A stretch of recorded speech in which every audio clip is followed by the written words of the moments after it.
Atos dos Apóstolos, capítulo 8, a partir do versículo 2. Perseguição e dispersão da comunidade. Entretanto, alguns homens piedosos trataram de enterrar Estevão e fizeram grande pranto a seu respeito.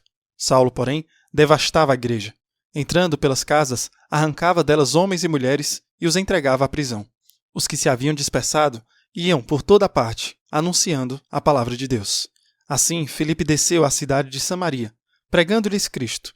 A multidão estava atenta ao que Filipe lhe dizia, escutando unanimemente e presenciando os prodígios que fazia. Pois os espíritos imundos de muitos possessos saíam, levantando grandes brados. Igualmente, foram curados muitos paralíticos e coxos. Por esse motivo, naquela cidade reinava grande alegria. Simão, o mago. Ora, havia ali um homem, por nome Simão, que exercia magia na cidade, maravilhando o povo de Samaria, e fazia-se passar por um grande personagem. Todos lhe davam ouvidos, do menor até o maior, comentando: este homem é o poder de Deus, chamado Grande. Eles o atendiam, porque por muito tempo os havia deslumbrado com as suas artes mágicas. Mas, depois que acreditaram em Filipe, que lhes anunciava o reino de Deus e o nome de Jesus Cristo, homens e mulheres pediam o batismo.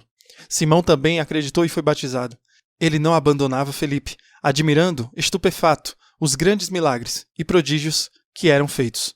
Os apóstolos que se achavam em Jerusalém, tendo ouvido que a Samaria recebera a palavra de Deus, enviaram-lhe Pedro e João. Estes, assim que chegaram, fizeram oração pelos novos fiéis, a fim de receberem o Espírito Santo, visto que não havia descido ainda sobre nenhum deles, mas tinham sido somente batizados em nome do Senhor Jesus.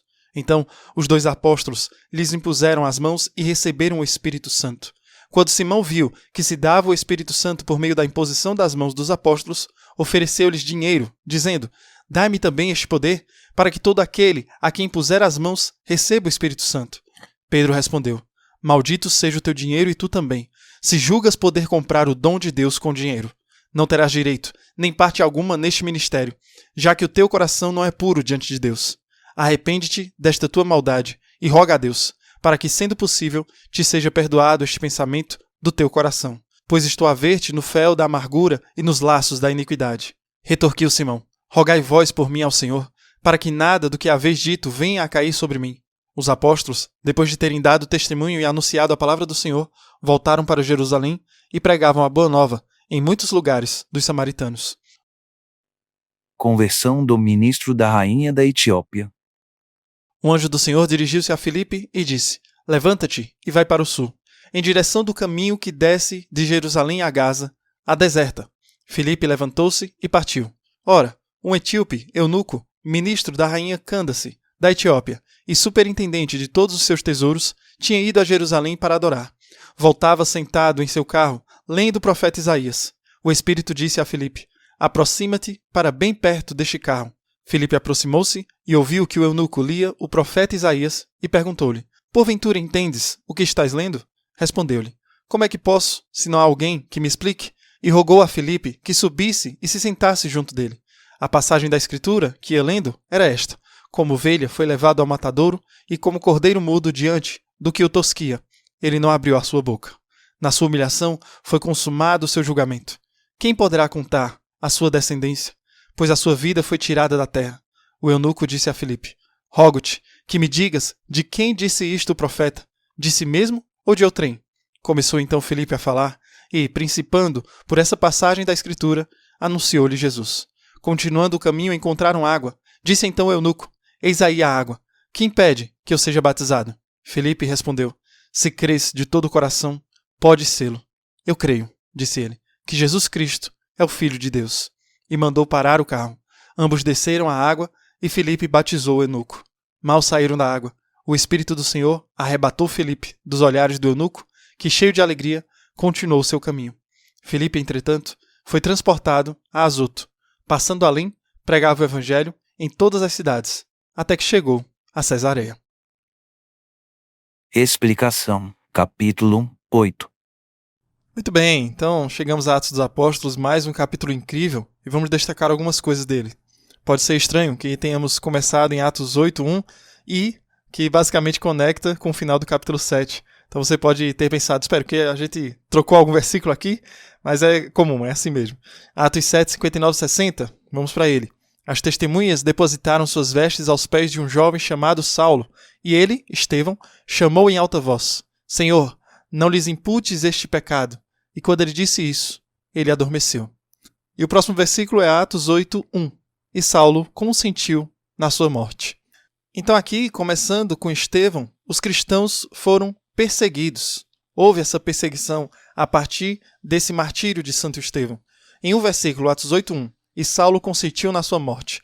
Naquele dia levantou-se uma grande perseguição contra a igreja em Jerusalém. Foram todos espalhados pela região da Judéia e Samaria, exceto os apóstolos. Agora são os 3 movimentos. Em primeiro lugar, aqui está Saulo consentindo com a morte de Estevão. Em segundo lugar, está a perseguição surgindo em Jerusalém. Em terceiro lugar, está a dispersão dos cristãos por toda a região da Judéia e da Samaria.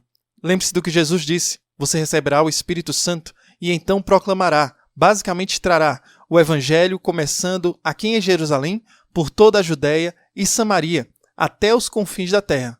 Estas são as palavras de Jesus sendo cumpridas. Mas qual é o contexto em que eles estão sendo cumpridos? O contexto é a perseguição. Precisamos orar sobre isso, especialmente como cristãos aqui do século XXI.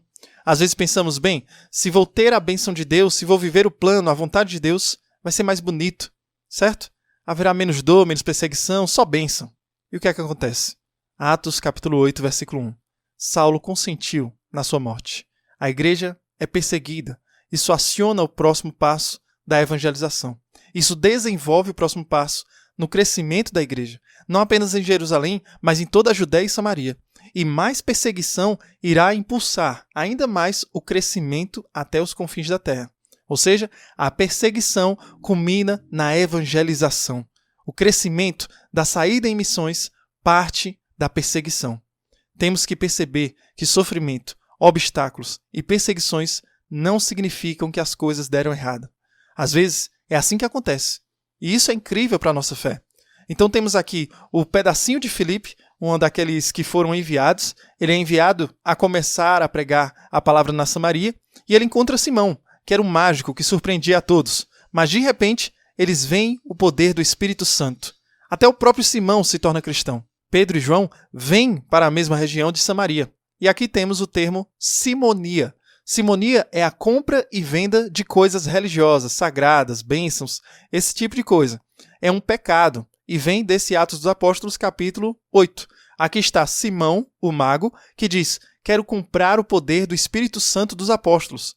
Pedro tem palavras muito severas para ele. E através de Pedro, assim, a igreja tem palavras muito severas para qualquer pessoa que queira comprar ou vender coisas sagradas, ou comprar ou vender bênçãos. É um pecado chamado simonia, em homenagem a Simão, esse mago. O Padre Mike até faz uma brincadeira, né? Imagine você que o seu nome seja associado ao nome de um pecado, através de algo que você comete que não havia sido cometido ainda. Então, atentemos para isso. E a conclusão de Atos dos Apóstolos, capítulo 8, é uma das bênçãos que o Padre Mike tem por favoritas na sua vida, o eunuco etíope. Então aqui está este homem, ele é um eunuco, então basicamente ele é incapaz de se tornar judeu por causa do seu status de eunuco. Ele não pode ser uma pessoa da antiga aliança, mas ele é um temente a Deus. Ele veio a Jerusalém para adorar, embora não possa participar totalmente da adoração com o povo de Israel. Então ele está fascinado pelo livro do profeta Isaías aqui. E Filipe, veja que belo isso. O Espírito Santo moveu Filipe a ir até a carruagem e fazer a pergunta: você entende o que você está lendo? E o eunuco etíope responde: como posso entender? A menos que alguém me guie. Isso é muito importante para nós. O livro que estamos lendo, os 73 livros que estamos lendo e ainda não terminamos, temos mais de 30 dias aí pela frente, mas esses 73 livros que temos lido são a palavra infalível de Deus, a absoluta, a palavra infalível. Mas todos nós sabemos que elas podem ser mal interpretadas. Todos nós sabemos que a palavra de Deus pode ser usada e distorcida. Nem mesmo distorcido, mas mal entendido. Aqui está a palavra infalível de Deus. O que a palavra infalível de Deus precisa para impactarmos nossas vidas de uma forma que seja infalível é um intérprete infalível da palavra de Deus. Um livro infalível, sem um intérprete infalível, é um livro sem valor, porque se eu conseguir interpretar errado, então se torna inútil ou até contrário ao desígnio daquele livro. Então o que precisamos é do que o eunuco etíope apontou. Como vou entender isso? a menos que alguém possa me guiar, a menos que alguém possa me ensinar. Esse é o papel da igreja. Aqui está o papel de Filipe, nesse caso. É incrível perceber que Deus nos deu isso. Ele não apenas nos deu sua palavra infalível, ele nos deu o escritório de ensino da igreja, digamos assim, que se chama magistério, para poder guiar o discernimento, para orientar a interpretação, guiar nossa compreensão da igreja. Veremos isso realmente acontecer nos próximos capítulos. Depois que Saulo se converter, haverão vários momentos em que será como posso entender isso? Como posso entender o batismo, a circuncisão? E a igreja será capaz de responder a essas perguntas. Uma nota rápida sobre Romanos. O que é que está acontecendo na carta de São Paulo aos Romanos? Uma das coisas que está acontecendo, há muitas outras, obviamente, mas uma das coisas que está acontecendo é que existe esse chamado ao amor. São Paulo tem falado esse tempo todo sobre liberdade. Se você está livre da lei, você não está vinculado a ela, você agora está vivendo pela lei do amor, pela lei do Espírito. Então isso não significa que você tem licença, isso não significa que você pode fazer nada, porque você tem que amar um ao outro. Romanos 13:8, não devais nada a ninguém, exceto o amor mútuo, pois quem ama o próximo cumpriu a lei. Esta é uma peça muito importante. Ele aplica isso à realidade de que há alguma contenção e discussão. Existem alimentos que você pode comer, como existem alimentos que os cristãos não podem comer. Por exemplo, existem alimentos oferecidos em templos pagãos que agora os cristãos não podem comer porque faziam parte de uma cerimônia religiosa oferecida a um falso deus. A ideia é que algumas pessoas digam, tudo bem, não é grande coisa, apenas coma a carne. Outros diriam, ah não, isso é escandaloso, porque aquela carne foi oferecida a um ídolo, foi oferecida a um falso deus. São Paulo está dizendo, ok, quer você coma ou não, isso é irrelevante. A coisa mais importante é se você comer essa carne, fere a fé da outra pessoa, ou não comer esta carne, fere a fé de alguém. Portanto, leve em consideração as pessoas ao seu redor. Ele está basicamente dizendo neste caso, você pode fazer qualquer coisa, mas tenha em mente apenas este caso.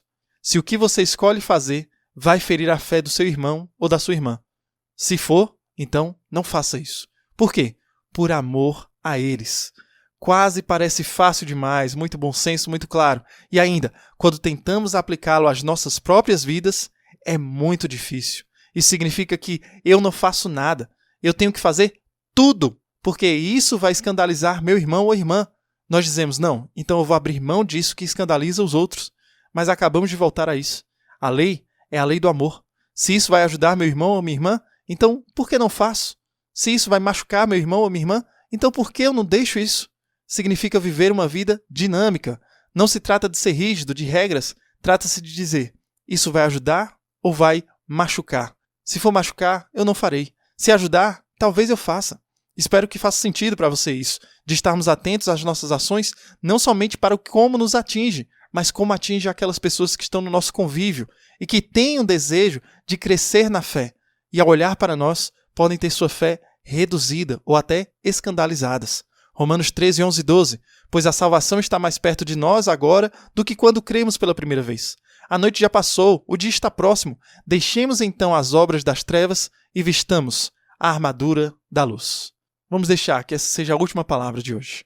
Apenas para viver como a luz do dia, para andar na luz e reconhecer que o Senhor te ama.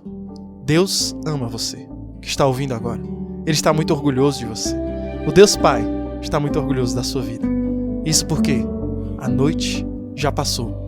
As trevas já não nos alcançam mais. Nos vistamos da armadura da luz de Cristo Jesus. Que Deus abençoe você e reze por mim.